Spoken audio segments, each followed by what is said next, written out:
Fine. Fine. I will do it. If you guys want me to play it, I'll do it. We had some comments asking me to play Worst Detachment versus Worst Detachment. So, hey guys, it's Lane with Tim's Nation, and I am here today to tell you a little bit about the leagues of Votann, Hearthband, army that I'm taking into DJ while he's playing the Imperial Agents Assassin Detachment. Yeah, I'm doing it. Here we go. So I have seemed very cranky. I've probably seemed very cranky on the channel about Votann. I have not really been enjoying them in 10th edition. I love them in 9th edition. I have a big old Votann army. Guys, I got best painted at a 55-player GT a couple months after they first came out with my Votann. I love them. The models are great. And 9th edition, they were super fun. They're obviously super strong, too.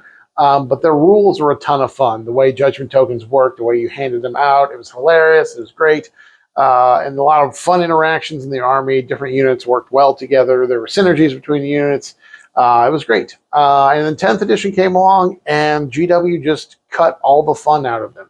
Now, if you like playing Leagues of Votann in 10th edition, please continue to enjoy that. I am not here to yuck your yum. I'm not here to tell you that you shouldn't be playing them.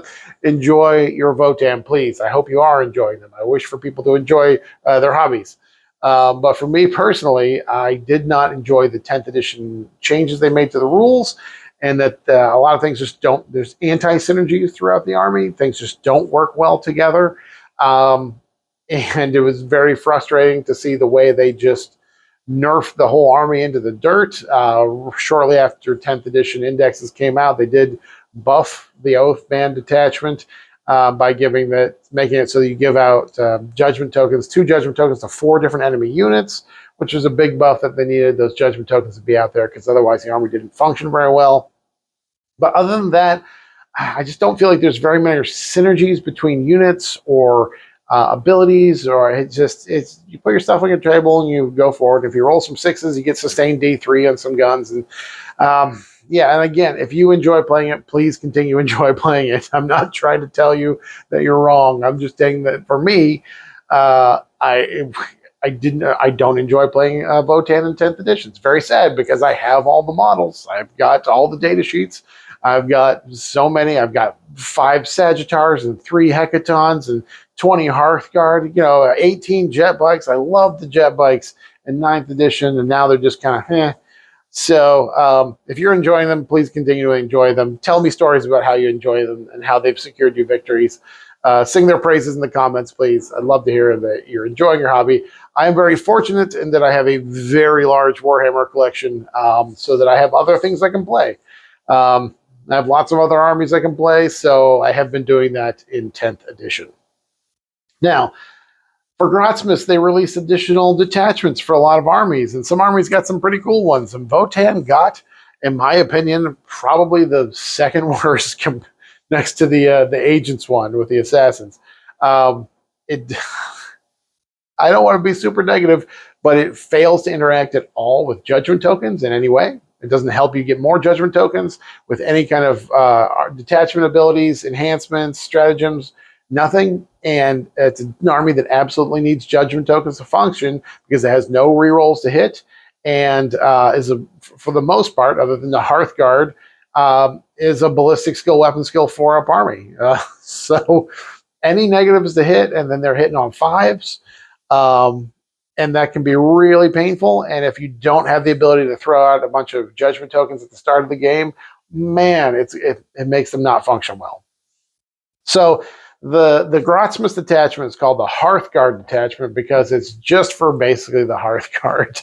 The detachment rule is that the entire army gets rerolls 1s to hit, but only into the closest target and excluding blast weapons. I'm not sure why the blast weapon exclusion is there.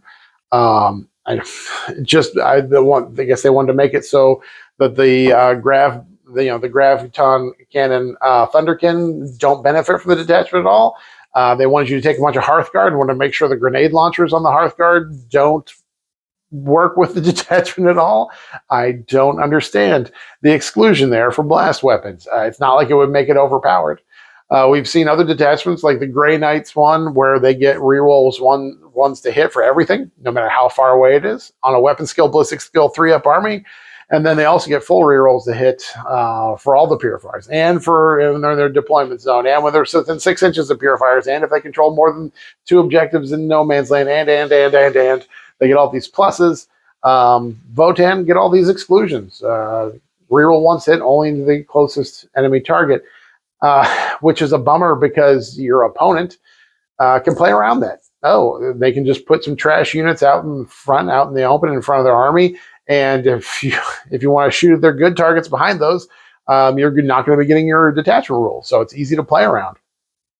As opposed to the index detachment, the Oathband Detachment, where you give out those judgment tokens and your opponent doesn't have any say in it.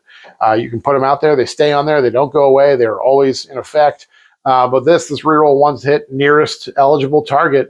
If I was playing against this detachment, I would just take some trash units, some little skirmish units, and put them out in front in the open.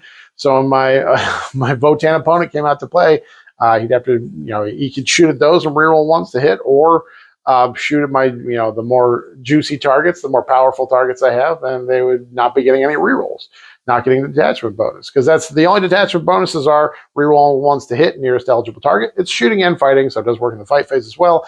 The other one is that Hearthguard or units led by a call or Uthar get extra AP into the nearest eligible target or in the fight phase. So the Hearthguard get the extra AP, again, only in the nearest eligible target, excluding their blast weapons, their grenade launchers, because we don't want them to be good.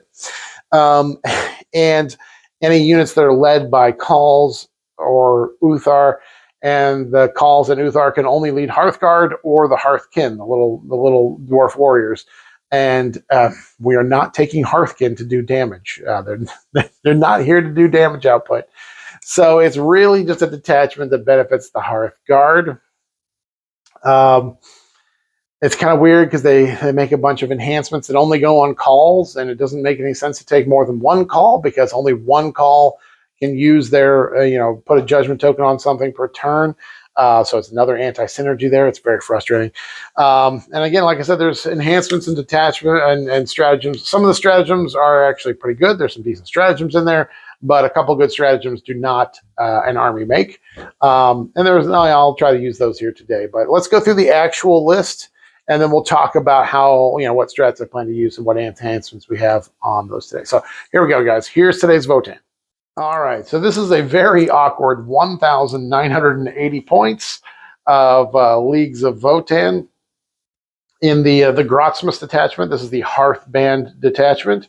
To start off, we do have a call. Like I said, a couple of the enhancements only work at calls because you don't have any other way of giving out judgment tokens. You want to take at least one call just to make sure you have some way of giving out judgment tokens other than by just dying. So the call... we do have the call abilities are that, of course, they give their unit lethal hits, which can be handy.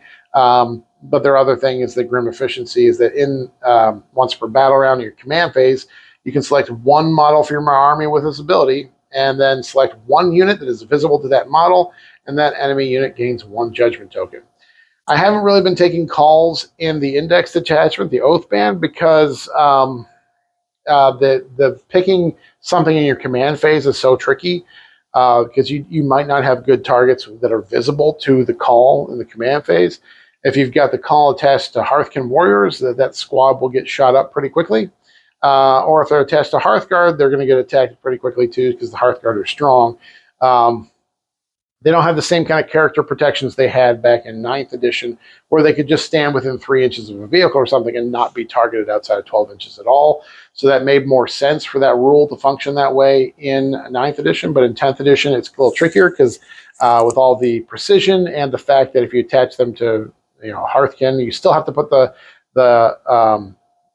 call out in the open, and then your opponent can just shoot through the Hearthkin and kill the call eventually. So it's kind of a bummer. So I haven't been running them a lot, but we have one call today, and we did give this one the enhancement Quake multi-generator.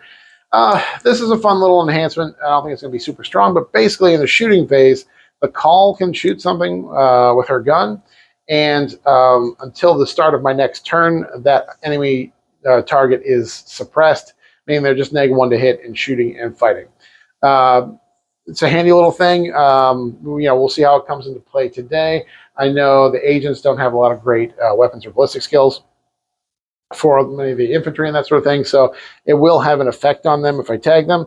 So for 15 points, it's a decent little enhancement. Don't mind taking that. Next, we have 9 here champion. These are solid, of course. E-champs do impact mortals when they complete a charge, and they let their unit reroll their charges. Definitely a very useful character to have attached here, especially with Hearthguard. Need to be led by characters to get their -1 to wound bonus. The E-champ has the Bastion Shield enhancement. This means that whenever her unit is targeted by shooting attacks that are within 12 inches, reduce the AP by 1. So it's only shooting attacks. It's got to be within 12 inches. But Hearthguard are going to be trying to get in there close in my opponent's army, so being able to reduce their AP and shooting will be handy sometimes. There's not a ton of AP in the shooting from the agents, but as a general enhancement, it's pretty decent. It is 25 points, so it does cost a bit. But again, your Hearthguard are going to be up close and personal as much as possible because they want to be shooting and fighting. And there is a fallback shoot and charge strat in the army, so it's definitely going to be relevant here. Next, I do have 2 Grimnirs. The Grimnirs, I want to bring a couple Psychers for DJ to play around with the Calexis Assassin, so they'll have some fun here. The Grimnirs, I'm not having them lead any units today. I'm just going to have them basically riding around in a Sagittar, popping out and doing some shooting. The Grimnirs do have a decent shooting attack. It's very, very not bad. Their ranged weapon, basically if you overcharge, I'm always going to go overcharge and hazardous. It's 6 attacks, so it's not D6 or anything. A lot of Psychers have a randomized number of attacks, but it's a flat 6 attacks, and it hits on 2s, strength 6, AP 2, D3 damage. That means it's actually a very good psychic attack compared to a lot of other Psychers. So we've got that. And then he's got a couple, each of the Grimnirs has a couple buddies floating around, little robot buddies floating around, firing their bolters. Help out a little bit there, and to be a little bit of soak up a little bit of damage before we get to the Grimnirs themselves. One of these Grimnirs, the one that has a better paint job, will have the enhancement. Let me see here. What's the enhancement called? The Iron Skein. Just gives them 2 extra wounds. Maybe it'll last a little bit longer. Maybe it'll be around a little bit longer. Next, we do have a 10-man squad of Hearthkin Warriors. These guys, sticky objectives. They have a few guns on them. They don't shoot real hard because their ballistic skill is 4. When they go into a Sagittar, just split them into 2 5-man, so I'll be doing that today. Next, we do have 4 of these Sagittars, the high-lance beam cannons. They get 2 shots with each of their cannons. Their beam cannons, they are sustained D3, so if you get a couple 6s there, we get some more hits. Their special rules, they can advance, and their embarked units can get out and treat that as a normal move. So obviously they can't charge, but it does allow them at least to deposit some guys on objectives if need be. So we do have 4 Sagittars today. Next, we got 2 squads of the Berserks, the Chthonian Berserks. These are close combat guys. They don't really have much armor with a 6-up save, but they do have 5-up feel no pains. And then their melee weapons, these guys are equipped with the plasma axes. This is nice because the plasma axes are weapon skill 3. It's one of the few areas in the army outside the Hearthguard where we have a better weapon skill than a 4. So the plasma axes hit on 3s, meaning they'll get to reroll 1s in combat, which is actually going to be okay for them. Their strike profile, strength 6, AP 2, 2 damage. Strength 6 is not going to be good into vehicles unless something's got 2 judgment tokens on it, and it's going to be difficult to give out judgment tokens here. So they'll be better into elite infantry or into the regular Imperial agents guys with their sweet profiles that are 6 attacks at 1 damage. Next, we do have 2 10-mans of the Einherjar Hearthguard. So the Hearthguard, this is all I've got, guys. I've only got 20 of them, so that's all I'm bringing today. I don't have a full 30. And I'm playing them WYSIWYG. So we have 1 squad that has the Volkites. These guys are 3 shots and do dev wounds. And they are equipped with the plasma blades. And then we have another squad that has the plasma guns and then the concussion gauntlets. The nice thing about them is they do hit on 3s, both shooting and fighting. That way that they will be efficient in this detachment. They also have the blast grenade launchers on their shoulders. Though those grenade launchers don't benefit from any of the detachment rules, it is nice because I'll be able to put a ton of shots into some of these small squads. So the Hearthguard will have the ability to deep strike, of course, which means they'll be able to get them close. There's a stratagem that I'm going to be using with them that has to do with that. And then, of course, they do shoot and fight. They are toughness 6, 2 up armor, and 2 wounds apiece. They're somewhat durable, and their special rule is they are -1 to wound when they are led by a character. Fortunately, we do have some assassins in DJ's army, so they may be trying to snipe out some of my characters here, which will reduce the Hearthguard's durability quite a bit. And then we've got 2 squads of the Harnkin Pioneers. These are the jet bike squads. I have a 6-man and a 3-man. These don't do quite as much damage as they used to, but they do have a fair number of shots with their autocannons and their shotguns and the extra heavy weapons on there, the rotary guns. So they'll be able to move quickly, get on objectives, and do some damage to these units. They do have an uppy-downy rule. They have to be within 6 inches of table edge, and they can pick up at the end of my opponent's turn, come back on my turn, although they do come back in strategic reserve, so they don't deep strike, but at least it gives them the ability to score a little bit. All right, so what we're looking to see today, we have a couple enhancements. The Iron Skein just gives one of those Grimnators an extra couple wounds. I don't know if that's going to be relevant today. I believe if Assassin wants to kill him, he's probably going to wreck him pretty easily and kill him pretty quickly. Then we do have the Quake multi-generator, which will go on the call.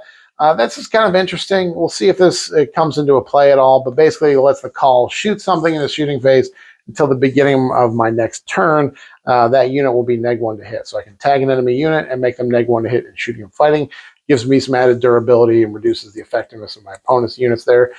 And then the AP reduction, for anyone shooting at the E-Champs unit will be helpful as well. Just giving them a little extra durability there. It's only good for shooting attacks and if they're within 12 inches, but it's definitely something that, like I said, the Hearthguard are going to be trying to get nice and close. They're going to deep strike in. I do have a stratagem that lets them deep strike 6 inches away, although they're not allowed to charge once they do that. But if I have a tight spot where I need to squeeze them in, I can do that. So it'll be nice and close to my opponent. There's also a stratagem that allows them to pile in and consolidate 6 inches, which is kind of a big deal. It gives them a lot of extra movement and it allows me to push them deeper into my opponent's deployment zone, push them onto objectives, to tie up units that don't want to be tied up with Hearthguard. So it'll be interesting to use that. And again, combining those things, getting me close to my opponent means that I'll be able to use that enhancement, reducing the AP when they shoot at me. As far as sneaky little tricks I plan to do, there is a stratagem that gives the guns on Hearthguard rapid fire 1, excluding the blast weapons, of course, because we can't let the grenade launchers benefit from any way in this detachment. But the plasmas are kind of interesting here because the 1-shot plasma guns that the Hearthguard have going to 2 shots, that doubles their damage output. So, and the nice thing again is that the Hearthguard are hit on 3s naturally, rerolling 1s in the nearest eligible target. So we'll be able to use those kind of together. Shooting at the nearest eligible target with those plasmas means they can do a lot of damage. That's really it. I want the Berserks to do a little work today. Again, their plasma axes hit on 3s. And so they'll get the reroll 1s to hit in the engagement range as well. So that might boost their damage output a little bit. If we do get a few judgment tokens out there and a few units die, hopefully that means Berserks and Hearthguard will hitting on 2s, rerolling 1s. Then we'll get some actual efficiency out of these units. But that's it. Hopefully we have fun today. I think I'm fortunate in that there's not too many vehicles in DJ's list I need to worry about. There's a few Rhinos and a couple Helverins, but it's not like I don't think this Votann Detachment has a lot to do. It's really going to struggle in the vehicles because they're not giving out those judgment tokens early in the game. So it's difficult to wound tough targets if you haven't been able to prejudge them. So, but yeah, it should be an interesting matchup. It will scrape this bottom of the barrel for you guys. I hope you enjoy it. Please comment all sorts of positive things to offset my negativity about the Votann. Say all sorts of lovely, wonderful things about our favorite little space dwarfs. And I will see you guys over at the Battle Report.